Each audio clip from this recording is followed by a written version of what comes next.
Good morning दोस्तों, स्वागत है आपका अपने यूट्यूब चैनल स्टडी पॉइंट पर।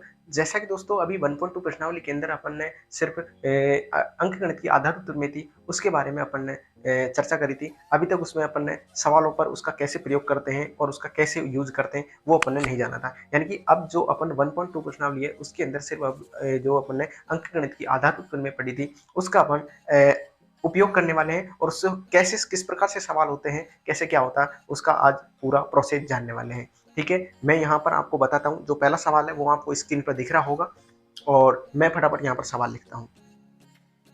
यानी कि जो पहले का पहला सवाल है वो है 140। यानी कि यहाँ पर जो सवाल है, निम्नलिखित संख्याओं को अभाज्य गुणनखंडों के गुणनफल के रूप में व्यक्त करना है। यानी कि यहाँ पर जो अपन को पहला सवाल है, पहले का 1.2, पहले का पहला जो सवाल है, यानी कि अपन को एचसीएफ और एलसीएम नहीं ज्ञात करना है। अभी सिर्फ अपन को यानी कि अभाज्य गुणनखंड ज्ञात करना है। तो अभाज्य गुणनखंड कैसे ज्ञात करते हैं मैं फटाफट आपको बताता हूँ। यानी कि सबसे पहले जो संख्या दी गई है, यहाँ पर जो अभी तो ये मान के चलो ये सवाल है, ठीक है। अब यहाँ से अपन को करना है इसका सॉल्यूशन हल, ठीक है। तो यहाँ पर क्या लिखना है, सबसे पहले अपन को 140 का अभाज्य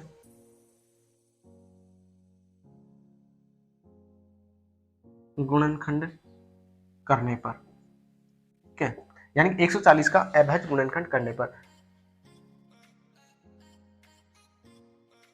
ठीक है। 140 का अभाज्य गुणनखंड करने पर, अब 140 का अभाज्य गुणनखंड करेंगे कैसे, यानी कि यहाँ पर लिखेंगे 140 और यहाँ से एक ऐसी लाइन खींचेंगे, उसके बाद में एक ऐसी लाइन खींचेंगे। ये इसका एक गुणनखंड करने का तरीका है, ठीक है। जब भी आप इसको सवाल को करो तो इसी तरीके से करना, और आप जैसे जैसे करेंगे तो आपको आदत लग जाएगी किस तरीके से गुणनखंड करते हैं, ठीक है। सबसे पहले इसके अंदर 2 का भाग देते, तो 2 का भाग देंगे 70 आ जाएगा। फिर इसके अंदर 2 का भाग दे देंगे 35 आ जाएगा। फिर 5 का भाग दे देंगे, फिर 7 आ जाएगा। फिर 7 का भाग देंगे 1 आ जाएगा। तो यहाँ पर लिखना है अपन को 140, उसके आगे लिखना है यानी कि 2 × 2 × 5 × 7। यानी कि यहाँ पर मैं इसको इस तरीके से लिख सकता हूँ, 2 की पावर 1 × 5 की पावर 1 × 7 की पावर 1। यानी कि यहाँ पर देखेंगे, हालांकि इनकी आवश्यकता नहीं पड़ रही है, जो मैंने यहाँ पर जो घात लिखी है इनकी आवश्यकता नहीं पड़ रही, यहीं पर ही हो गए अपने गुणनखंड।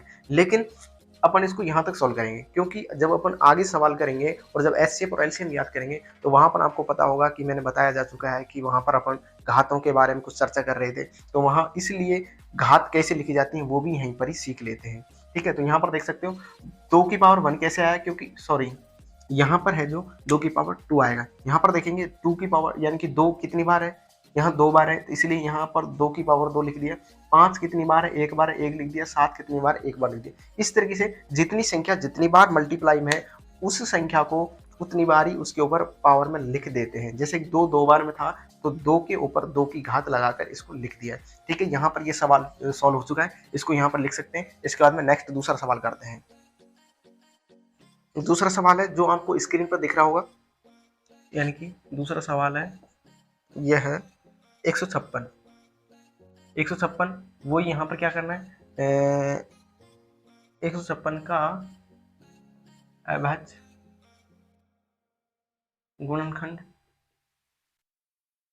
गुणनखंड करने पर, ठीक है।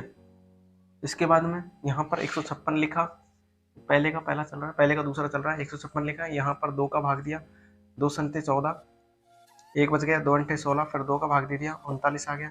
फिर 3 का भाग दे दिया 13 आ गया। फिर 13 का भाग दिया 1 आ गया, ठीक है। इस तरीके से आपको लिखना है और यहाँ पर लिखेंगे 156 बराबर 2 की पावर 2 × 2 × 3 × 13। इस प्रकार से यहाँ पर 2 की पावर 2 × 3 की पावर × 13 की पावर 1। इस तरीके से ये इसके अभाज्य गुणनखंड हो चुके हैं। तो इसको भी नोट कर लो। इसके बाद में दूसरा सवाल, तीसरा सवाल है, उसको भी सॉल्व करते हैं फटाफट। नेक्स्ट सवाल है तीसरा जो आपको दिख रहा होगा स्क्रीन पर, मैं फटाफट उसको लिखता हूँ। 38 25 जो है इसका अभाज्य गुणनखंड करना है। सबसे पहले वही ऐसे लाइन खींचेंगे, 2 का सॉरी इसमें 2 का भाग नहीं जा रहा है क्योंकि लास्ट में 5 है। 5 का भाग देते हैं इसमें, 5 2 7 और 8 15 और 3 18, 8 3 11 और 2 11 2 13 5 18, इसमें 3 का भाग देते हैं। 3 का भाग देंगे, 3 एकम 3, 3 दूनी 6, 2 बच गए 22 हो गए, 3 7 21, फिर 1 बच गया, 3 पंजे 15। फिर इसमें 7 5 12 और 3 15, 3 का भाग देते हैं, 3 चौके 12 और इधर कितने 3 दूनी 6, 1 बच गया, 3 पंजे 15, फिर 5 और 2 7 और 4 11, इसमें 5 का भाग देते हैं। 5 का भाग देंगे, 5 अंठे 40, 2 बच गए, 5 25 और फिर 5 का भाग देंगे 5 से 17 बार और 17 का भाग देंगे एक बार। तो यहाँ पर लिखेंगे यानी कि 3825 बराबर 3 इंटू 3 इंटू 5 इंटू 5 इंटू 17। ठीक है, इस तरीके से लिखना है, आपको दिख रहा होगा। इसके बाद में यहाँ पर लिखना है यानी कि 3 की पावर 2 इंटू 5 की पावर 2 इंटू 17 की पावर 1। इस तरीके से आपको ये लिखना है, फटाफट नोट कर लो। इसके बाद में नेक्स्ट, ये कौन सा नंबर का सवाल था? ये तीसरे नंबर का सवाल था। इसके बाद में चौथा सवाल करेंगे, फटाफट नोट कर लो। चौथा सवाल है, आपको स्क्रीन पर दिख रहा होगा, मैं फटाफट लिखता हूँ यहाँ पर 5005। ठीक है, यहाँ पर यानी कि क्या लिखना है? 5005 में के अभाज्य गुणनखंड करने पर, दिख रहा होगा मेरे हिसाब से, हल्की हल्की स्याही कम पड़ गई है पेन के अंदर। तो यहाँ पर 5005 के अभाज्य गुणनखंड करने पर यहाँ पर लिखेंगे 5005। मैं इसके अंदर सबसे पहले 5 का भाग दे देता हूँ, 5 का भाग देंगे तो यहाँ पर 1001। इसके अंदर मैं कितने का भाग दे देता हूँ? इसमें 7 का भाग दे देता हूँ, इसमें 7 का भाग दे देता हूँ और 7 का भाग देने पर 7 एकम 7, 7 एकम 7, कितना बच गया? 3 बच गया, 30 हो गया, 7 चौके 28, 2 बच गए 21, 7 21। फिर इसमें मैं कितने का भाग दूँ? 4 3 7 और 1 8। तो यहाँ पर मैं 11 का भाग देता हूँ, 11 एकम 11 और 11 33 और फिर 13 का भाग देंगे तो 1 आ जाएगा। तो यहाँ पर लिखना है 5005 बराबर 5 इंटू 7, दिख रहा होगा देखो, 7 इंटू 11 इंटू 13। तो यहाँ पर देखेंगे 5 एक बार ही है, 7 एक बार ही है और 11 भी एक बार ही है और 13 भी एक बार है। इस तरीके से यहाँ पर इसके अभाज्य गुणनखंड हो जाएंगे। तो फटाफट इसको नोट कर लो और इसके बाद में लास्ट 5वां सवाल है उसको और करते हैं। 5वां सवाल है उसको मैं नोट करता हूँ, आपको स्क्रीन पर दिख रहा होगा। 5वां सवाल है यहाँ पर 7429। तो यहाँ पर भी क्या करना है? 7429 का के अभाज्य गुणनखंड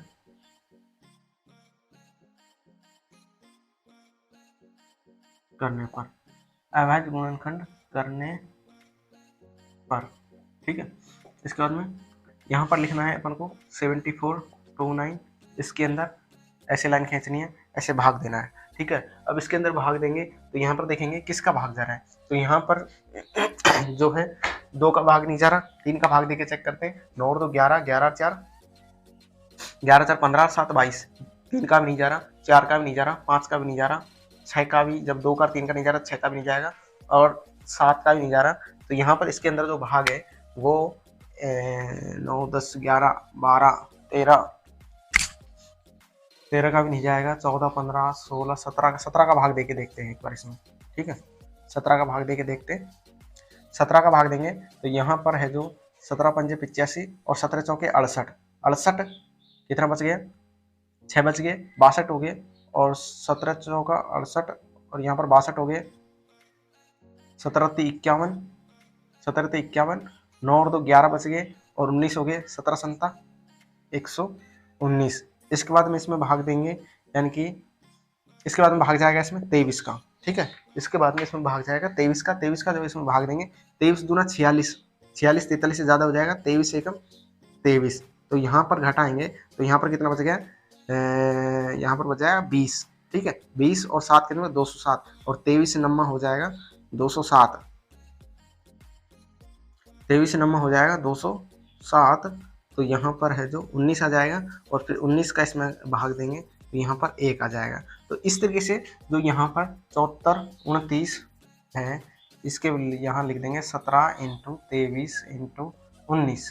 ठीक है, तो यहाँ पर एक ही हैं तो 17 की पावर 1 इंटू 23 की पावर 1 इंटू 19 की पावर 1। इस तरीके से आपको ये लिख देना है। यानी कि पहले सवाल के अंदर 5 सवाल थे जो पूरे हो चुके, इसको भी फटाफट नोट कर लो। इसके बाद में दूसरे का पहला करवाते हैं।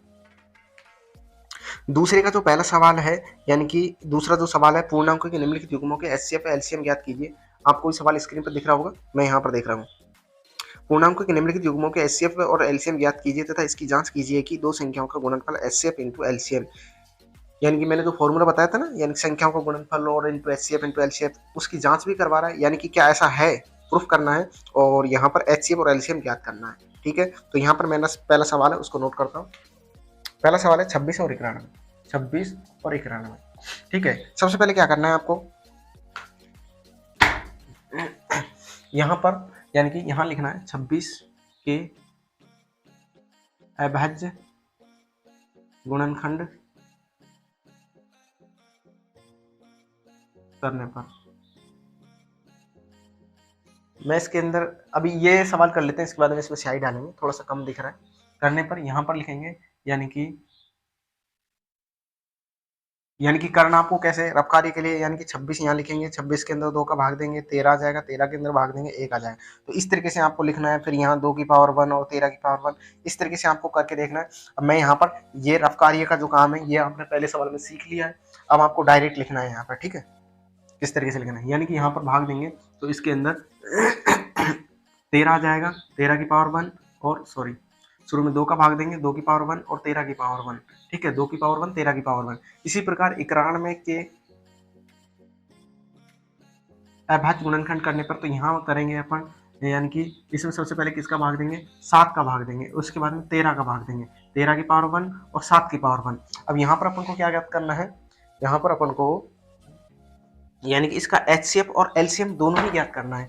यानी कि यहाँ पर एचसीएफ क्या होगा अपना, जो एचसीएफ के लिए मैंने क्या फॉर्मूला बताया था, क्या तरीका बताया था ज्ञात करने के लिए, यानी कि जो अपने पास में अभाज्य ओबेनिष्ट गुणनखंड आ रहे हैं, यानी कि ओबेनिष्ट अभाज्य गुणनखंड की सबसे छोटी घात लेनी है अपन को, यानी कि ओबेनिष्ट अभाज्य गुणनखंड की सबसे छोटी घात लेनी है। ठीक है, देखो तो यानी कि सबसे पहले तो देखो ओबेनिष्ट, यानी कि वहां पर जो एक शब्द आ रहा था ना ओबेनिष्ट, ओबेनिष्ट का मतलब क्या है, यानी कि ओबेनिष्ट का मतलब है कि दोनों में कॉमन होना चाहिए। ओबेनिष्ट यानी इसके अंदर भी हो और इसके अंदर भी हो, तो ओबेनिष्ट हो और सबसे कम घात हो। ठीक है, तो यहाँ पर देखो ओबेनिष्ट दोनों में कौन सा, 2 है, दोनों में नहीं है, 13 दोनों में बिल्कुल है, तो 13 के अंदर देखो इसके ऊपर भी 1 की घात है, इसके ऊपर भी 1 की घात है, तो दोनों में कम कौन सा है, दोनों 1 1 है, तो अपन को कौन सा लेना है भाई, दोनों 1 है, दोनों ही समान है, तो कोई सा भी ले लो, कोई फर्क नहीं पड़ेगा। तो यहाँ पर ले लेंगे 13 की पावर 1, यानी कि 13 अपना है जो एचसीएफ हो जाएगा। इसके बाद में अपन को लेना है एलसीएम। एलसीएम क्या होगा, एलसीएम के लिए यानी कि प्रत्येक ओबेनिष्ट अभाज्य गुणनखंड की अधिकतम घात लेनी है, प्रत्येक की लेनी है अपन को। ठीक है, यानी कि वहां पर जब मैंने परिभाषा लिखवाई थी उस टाइम पर एक एक शब्द का मतलब क्या है वो यहाँ पर पता चल रहा है। ठीक है, तो यहाँ पर देखो यानी कि प्रत्येक देखो 2 की पावर 1। ठीक है, अगर इसमें भी अगर 2 की पावर 1 होता तो यानी कि अपन को लेना तो सभी का है, लेकिन सबसे अधिक वाली लेनी है। तो अगर 2 की पावर 1 होता है, यहाँ 2 की पावर 2 होता है, तो अपन क्या ले लेते, 2 की पावर 2 ले लेते, यानी कि आगे सवाल आएंगे उसमें देखेंगे एक बार। तो यहाँ पर देखो 2 की पावर 1, इसके बाद में 13 की पावर दोनों में है तो 1 ले लो, दोनों में समान है तो समान वाला 1 ले लो, और इंटू 7 की पावर 1, तो यहाँ पर जो है वो क्या हो जाएगा, 13 7 91, और 91 इंटू 2 करेंगे तो यहाँ पर हो जाएगा 2 182। तो यहाँ पर है जो 182 क्या आ जाएगा, यहाँ पर इसका एलसीएम आ जाएगा। ठीक है, एचसीएफ हो गया 13 और एलसीएम हो गया 182। अब अपन को क्या करना है, इसकी जांच भी करनी है कि क्या ये अपन ने जो एचसीएफ और एलसीएम है वो निकाला है वो सही है नहीं है। तो उसके लिए अपने पास में एक फॉर्मूला है। अब वो फॉर्मूला कौन सा है वो भी मैंने आपको लिखवा दिया था, यानी कि दोनों संख्याओं का एचसीएफ इंटू एलसीएम, दोनों संख्याओं का एचसीएफ इंटू एलसीएम बराबर दोनों संख्याओं का गुणनफल आपस में बराबर होना चाहिए। तो यहाँ पर देखो, यानी कि मैं यहाँ पर लिखता हूँ, इसको यहाँ पर करता हूँ, एक बार मैं इसके अंदर स्याही डाल लेता हूँ, उसके बाद बता दूँ।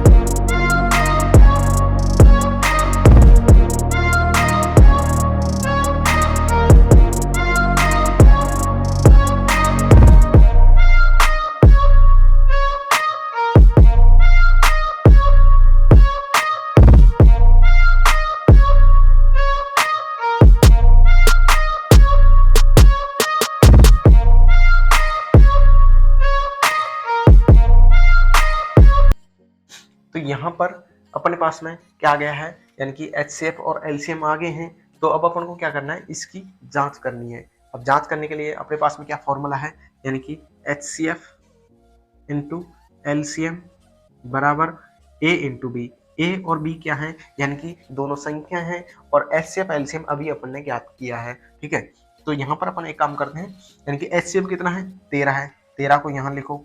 LCM कितना है अपने पास में, 182 है, यहाँ पर लिखो। इसके बाद में A और B, A बराबर कितना है अपने पास में, यहाँ पर देखो A बराबर 26 है और B बराबर कितना है, 91 है। ठीक है, अब यहाँ पर देखो, मैं यहाँ पर इसको इससे अगर मल्टीप्लाई करता हूँ तो क्या आता है, मल्टीप्लाई करके देख लेते हैं। यानी कि 182 को जब मैं 13 से मल्टीप्लाई करूंगा तो यहाँ पर 13 दूना 26, 13 7 91, 13 अंठा 104, 13 एकम 13, तो यहाँ पर 6 4 2 6 और 3 और 2, यानी कि 23 66, और 26 91 को आपस में मल्टीप्लाई करते हैं, यानी कि 91 इंटू 26 करेंगे तो 26 एकम 26 इंटू 26 को 9 से मल्टीप्लाई करेंगे तो 9 की 54 का 4 का हासिल पाई 5, 9 दूनी 18, 5 23, 6 4 2 6, 23 और 23 66।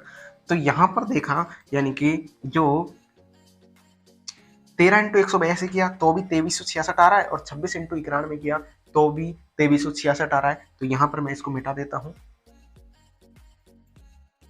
यानी कि अपन ने यहाँ पर गुणा करके चेक कर लिया, यहाँ पर 2366 आ रहा है और यहाँ पर भी 2366 आ रहा है। इसका मतलब, तो यहाँ पर देखा अपन ने, जो दोनों संख्याओं का जो गुणनफल है, यानी कि HCF और LCM का जो गुणनफल है, वो दोनों संख्याओं के गुणनफल के बराबर आ गया। तो अतः यहाँ पर अपन लिख सकते हैं, अतः HCF व LCM का गुणनफल, HCF व LCM का गुणनफल दोनों संख्याओं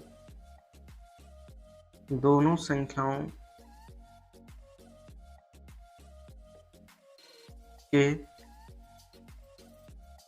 गुणनफल के बराबर है।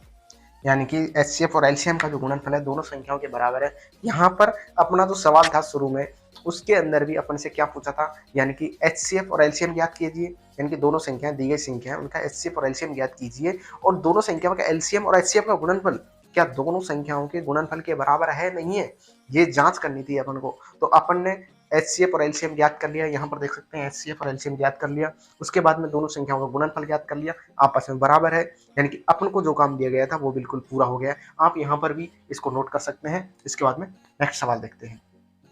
तो यहाँ पर जो दूसरा सवाल है वो आपको स्क्रीन पर दिख रहा होगा, मैं यहाँ पर लिख देता हूँ। यहाँ पर जो दूसरा सवाल है वो है 510 और 92। ठीक है, तो यानी कि यहाँ पर अपन को क्या करना है, जो 510 है, 510 के अभाज्य गुणनखंड, अभाज्य गुणनखंड 510 के जो अभाज्य गुणनखंड है वो क्या होंगे, यहाँ पर मैं लिख देता हूँ। आपको रफ कार्य के तौर पर यहाँ पर ऐसे कर सकते हैं, 510 के अंदर मैं 2 का भाग देता हूँ, 2 का भाग दूंगा तो यहाँ पर कितना आ जाएगा, 2 दूनी 4, 1 बच गया, 2 पंजे 10, 1 बच गया, 2 पंजे 10, ठीक है, 255। ठीक है, इसके बाद में फिर मैं 5 का भाग, 5 और 5 10 और दोबारा 3 का भाग देता हूँ, 3 का भाग देंगे, 3 8 24, 1 बच गया, 3 पंजे 15। फिर इसके अंदर मैं 5 का भाग दूंगा तो 5 का भाग 17 बार, और 17 का भाग दूंगा तो 1 बढ़ जाएगा। तो यहाँ पर है जो, मैं इसको लिख सकता हूँ 2 इंटू 3 इंटू 5 इंटू 17। ठीक है, इसकी पावर 1, इसकी पावर 1, इसकी पावर 1, क्योंकि 1 1 12, 2 3 5 17, 2 3 5 17। इसके बाद में नेक्स्ट है 92। 92, ठीक है, 92 के अभाज्य गुणनखंड, अभाज्य गुणनखंड 92 का जो अभाज्य गुणनखंड है वो होगा यहाँ पर, यानी कि इसके अंदर 2 का भाग देंगे 23 आ जाएगा, और 23 के अंदर फिर 2 का भाग देंगे, यानी कि 2 का भाग देंगे 46 आ जाएगा, 46 में 2 का भाग देंगे 23 आ जाएगा, और 23 में 23 का भाग दे देंगे 1 आ जाएगा, यानी कि 2 दूनी 4 और 23 चौके 92। तो यहाँ पर इसको लिख सकता हूँ मैं, यानी कि 2 की पावर 2, ठीक है, यानी कि इसको इस तरीके से लिख सकते हैं 2 की पावर 2 इंटू 23। तो यहाँ पर अपन को क्या ज्ञात करना है, यहाँ पर अपन को ज्ञात करना है HCF। तो HCF क्या होगा अपन का, जो HCF है, HCF ज्ञात करने के लिए यानी कि सबसे पहले अपन को क्या देखना है, उभयनिष्ठ संख्या देखनी है। उभयनिष्ठ संख्या देखी तो यहाँ पर इसमें 2 है, इसमें 2 है, इसमें 3 नहीं है। तो यहाँ पर जो उभयनिष्ठ है वो उभयनिष्ठ क्या है, 2 उभयनिष्ठ है, यानी कि दोनों में उभयनिष्ठ है, दोनों में कॉमन है 2। तो अपन को 2 की पावर देखनी है। 2 की पावर में भी कौन सी पावर लेनी है, सबसे छोटी पावर लेनी है। HCF के अंदर 2 की पावर सबसे छोटी पावर लेनी है, 2 की पावर 1 यानी कि 2 यहाँ पर अपना HCF हो जाएगा। इसके बाद में है LCM। LCM के लिए क्या करेंगे, सबसे पहले अपन को क्या करना है, प्रत्येक अभाज्य उभयनिष्ठ, प्रत्येक यानी कि प्रत्येक गुणनखंड की सबसे बड़ी घात लेनी है अपन को, यानी कि प्रत्येक की। तो यहाँ पर देखो 2 और 2, तो यहाँ पर 2 की पावर 2 ले लेंगे क्योंकि अपन को सबसे बड़ी घात लेनी है। उसके बाद में 3, तो देखो 3 ओनली ऊपर है, 1 की पावर है, इसके बाद में है 5, 1 है, इसके बाद में 17, 1 है, इसके बाद में 23 की पावर 1, इसके बाद में और कोई संख्या नहीं है मेरे हिसाब से, यानी कि सारी संख्या ले ली। तो यहाँ पर है जो इसका जो LCM है, LCM जो इसको मल्टीप्लाई करेंगे, मल्टीप्लाई करने पर क्या आता है, यानी कि 2 दूनी 4, 4 ते 12, 12 पंजे 60, 60 इंटू 17 करेंगे तो 1020 आ जाएगा। और 1020 को जब मैं 23 से मल्टीप्लाई करूंगा तो 0, 23 दूना 46 और 23 एकम 23, यानी कि 23460। तो यहाँ पर जो संख्या आ जाएगी वो आ जाएगी 23460। ठीक है, तो ये अपना LCM आ गया। LCM अपना कितना आ गया है, 23460, और जबकि HCF कितना आया है, 2। ठीक है, अब इसके बाद में अपन को क्या करना है, यानी कि यहाँ पर अपन को सवाल में बताया गया है कि HCF ज्ञात करना है, LCM ज्ञात करना है, और HCF और LCM का गुणनफल दोनों संख्याओं के गुणनफल के बराबर होता है, ऐसा भी सिद्ध करना है या प्रूफ करना है। ठीक है, तो यहाँ पर अपन क्या करते हैं, यहाँ पर दोनों संख्याओं को लेते हैं, यानी कि पहले HCF और LCM का गुणनफल करते हैं, यानी कि HCF इंटू LCM बराबर A इंटू बी, यानी कि ये A और B क्या है, दोनों संख्या है। तो HCF कितना है अपना, 2 इंटू LCM कितना है अपना, LCM कितना है अपना 23460, 23460 बराबर A बराबर कितना है 510 इंटू और 92। जब इसको आपस में मल्टीप्लाई करेंगे, ठीक है, तो यहाँ पर अपन मल्टीप्लाई करने के बजाय इसमें कुछ काम कर लेते हैं। देखो ध्यान से, यहाँ पर इसके अंदर मैं भाग देता हूँ 23 का, ठीक है, 2 इंटू इसके अंदर मैं भाग देता हूँ 23 को, तो इसको लिख दूंगा मैं 23 इंटू इसके अंदर भाग दूंगा तो 102, 23 एकम 23, 23 दूना 46, 1120। इसको आगे हल करूंगा, यानी कि इसको 51 यानी कि 510 इंटू 92 ऐसा लिख सकता हूँ। यहाँ पर 2 इंटू इसको मैं देखो यहाँ पर 23 इंटू 1120 को मैं, यानी कि यहाँ पर देखो ध्यान से 102 है, इसको मैं 51 लिख सकता हूँ, 51 लिख दिया और 10 ये लिख दिया बराबर 510 इंटू 92। यहाँ पर देखो 510 510, यहाँ पर 92, यहाँ पर देखो 23 दूना 92 हो जाएगा, यानी कि 23 इंटू 2 करेंगे, 23 को 2 से मल्टीप्लाई करेंगे तो यहाँ पर 92 आ जाएगा। तो यहाँ पर 92, तो ध्यान से देखेंगे, यानी कि 510 इंटू 92 और इधर भी 92 इंटू 510, दोनों आपस में बराबर ही आ रहे हैं, तो गुणा करने पर जाहिर सी बात है कि बराबर ही आएंगे। तो यहाँ पर ये भी स्पष्ट हो गया है कि दोनों संख्याओं का, यानी कि दोनों LCM और HCF का गुणनफल दोनों संख्याओं के बराबर है। अतः यहाँ पर लिखना है आपको, अतः HCF व LCM का गुणनफल, यानी कि HCF व LCM का गुणनफल तो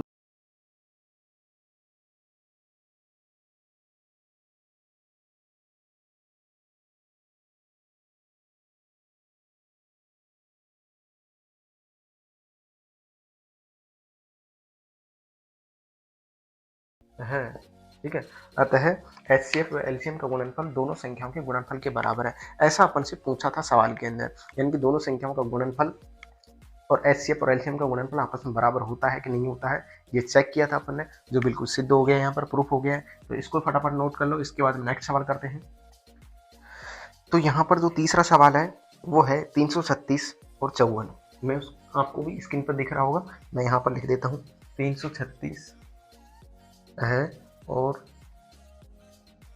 54, ठीक है। इसका क्या ज्ञात करना है अपन को, LCM और HCF ज्ञात करना है, HCF व LCM ज्ञात करना है, और ये भी प्रूफ करना है कि दोनों का गुणनफल दोनों संख्याओं के गुणनफल के बराबर होता है, ठीक है। यानी सबसे पहले क्या करना है अपन को, 336 के अभाज्य गुणनखंड, 336 के अभाज्य गुणनखंड, अभाज्य गुणनखंड 336 के अभाज्य गुणनखंड क्या होंगे, यानी कि 336 को यहाँ पर कर लेते हैं, इसमें 2 का भाग दिया, 2 का भाग देंगे तो कितना का 2 एकम 2, 1 बच गया, कितना का 12 आ गया, 2 6 की 12, फिर 1 गए 2 अंटे 16, 168 आ गया, 2 का भाग देंगे, 8 बार आ जाएगा, 4 बच जाएगा, 2 का भाग दे देंगे, 42 आ जाएगा, फिर 2 का भाग दे देंगे, 21 आ जाएगा, और फिर 2 का भाग दे देंगे, 3 का भाग देंगे, 21 में 2 का भाग नहीं जाएगा, 7 बार आ जाएगा, 7 का भाग 1 बार आ जाएगा। ठीक है, तो यहाँ पर 2 का भाग दिया, तो यहाँ पर 336 के अंदर 2 का भाग दिया, 168, 84, 42, 21, 7, तो इस तरीके से इसके अभाज्य गुणनखंड यहाँ पर लिखना है। यानी कि मैं इसको इस तरीके से लिख सकता हूँ, 2 की पावर, यहाँ पर देखो 2 कितनी बार में आया है, 1 2 3 4, 2 है जो 4 बार आया है तो 4 बार लिख दूंगा। इसके बाद में तो यहाँ पर देखो 2 कितनी बार आया है, 2 4 बार आया है, तो मैं यहाँ पर 2 को 4 बार लिख देता हूँ। उसके बाद में आया है 3, 3 एक बार आया है तो 3 को 1 लिख सकते हैं। इसके बाद में 7 आया है, 7 एक बार आया है तो 7 को एक बार लिख सकते हैं। इसके बाद में आता है 54, यानी कि 54 के अभाज्य गुणनखंड। ठीक है, 54 का जो अभाज्य गुणनखंड होगा वो कितना होगा, तो यहाँ पर देखेंगे जो 54 है इसको मैं क्या लिख सकता हूँ, यहाँ पर यही कर देते हैं, यानी 2 का भाग दिया 27 आ जाएगा, फिर 3 का भाग देंगे 9 आ जाएगा, फिर 3 का भाग दे देंगे 3 आ जाएगा, तो यहाँ पर 3 तिया 9, 9 तिया 27, 27 दूनी 54, 2 तिया 6, 6 तिया 18, 18 तिया 54। ठीक है, इस तरीके से यहाँ पर इसका अभाज्य गुणनखंड होंगे। अब यहाँ पर देखेंगे 2 की पावर 1, ठीक है, एक ही है, और 3 कितनी बार है, 3 बार है, तो 3 की पावर 3 लिख सकता हूँ, और इसको यहाँ से हटा देंगे। ठीक है, इसको भी यहाँ से हटा दो, तो यहाँ पर 3 तिया 9 तिया 27, 27 दूना 54 हो जाएगा। तो यहाँ पर है जो 336 और 54 का क्या हो गया, अभाज्य गुणनखंड हो गया। इसके बाद में अपन को क्या करना है, इसका HCF ज्ञात करना है। ठीक है, इसको भी यहाँ से हटा देते हैं। अब यहाँ पर देखो HCF है जो, यानी कि HCF के लिए क्या करना पड़ता है, यानी कि सबसे पहले यानी कि उभयनिष्ठ अभाज्य गुणनखंड की सबसे छोटी घात लेनी है, अभाज्य गुणनखंड की सबसे छोटी घात, और वो भी कौन सा, उभयनिष्ठ अभाज्य गुणनखंड होना चाहिए। तो यहाँ पर देखो सबसे पहले उभयनिष्ठ दोनों में कॉमन होना चाहिए, तो यहाँ पर देखा 2 इसमें भी है, इसमें भी है, बिल्कुल, तो यहाँ पर 2 ले लेंगे, और उसमें भी सबसे छोटी घात, तो यहाँ पर देखो 2 की पावर 4 है, यहाँ 2 की पावर 1 है, तो सबसे छोटी ले लेंगे 1 इंटू, और देखो कॉमन क्या है, 3 इसमें भी है, इसमें भी है, 3 किस कौन सा ले लेंगे, 3 की पावर 1, तो यहाँ पर जो HCF है वो कितना आ जाएगा, 6 आ जाएगा, 3 दूनी 6। इसके बाद में LCM के लिए क्या करेंगे, वही प्रत्येक अभाज्य गुणनखंड, प्रत्येक, यहाँ पर ऐसा नहीं है उभयनिष्ठ होना चाहिए, यहाँ पर प्रत्येक में से लेना है और सबसे बड़ी घात लेनी है। ठीक है, तो यहाँ पर देखो यानी कि 2 की पावर 2 इसमें भी है, इसमें भी है, तो अपन को कौन सा लेना है, बड़ा वाला, 2 की पावर 4 इंटू 3 इसमें भी है, इसमें भी है, 3 की पावर 3 लेनी है, और इसके बाद में 7 इसमें नहीं है, अपन को क्या लेना है, प्रत्येक में से लेना है, 7 की पावर 1, तो 7 ले लें। इसको यहाँ पर मल्टीप्लाई करेंगे, तो यहाँ पर 2 दूनी 4, 4 दूनी 8, 8 दूनी 16, और 16 को जब मैं 27 से मल्टीप्लाई करूँगा तो यहाँ पर 16 संता 112, और 16 दूना 32, यानी कि 2 2 1 3 3 1 432 इंटू 7 से मल्टीप्लाई करेंगे तो 7 दूनी 14 का 4 का हासिल पाई 1, 7 21 और 1 22 हासिल पाई 2, 4 7 28 और 2 30, यानी कि 30 24, तो यहाँ पर लिख देंगे 30 24। तो ये इसका LCM आ गया है। ठीक है, तो यहाँ पर जो दी गई संख्या है उनका HCF कितना है 6 और LCM कितना है 30 24। इसके बाद में अपन क्या करते हैं, इसका स्पष्टीकरण यानी कि प्रूफ करते हैं कि क्या ये सही है, जो 30 24 LCM है और HCF 6 है, ये क्या सही है क्या। तो इसके लिए क्या करते हैं अपन, इसके लिए क्या करते हैं, यानी कि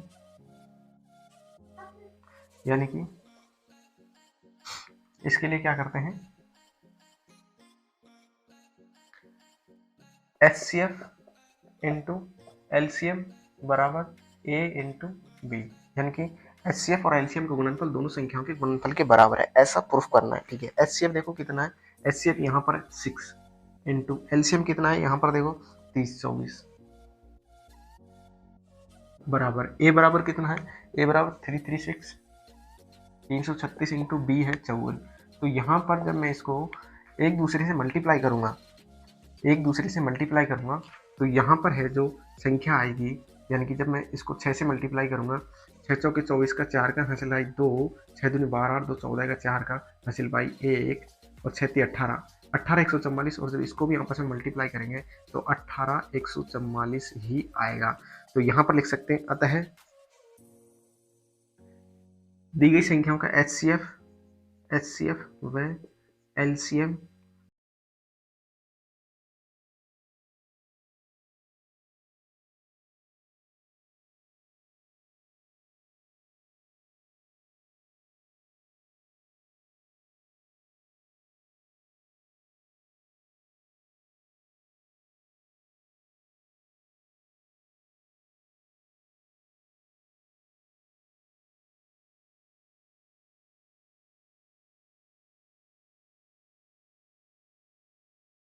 तो आई होप आज की जो ये वीडियो है आपको पसंद आई होगी। अगर ये वीडियो पसंद आई तो वीडियो को लाइक करें, शेयर करें, कमेंट करें। अगर चैनल पर नए हो तो चैनल को सब्सक्राइब करें। मिलते हैं इसी के नेक्स्ट सवालों में, जब तक के लिए जय हिंद जय भारत।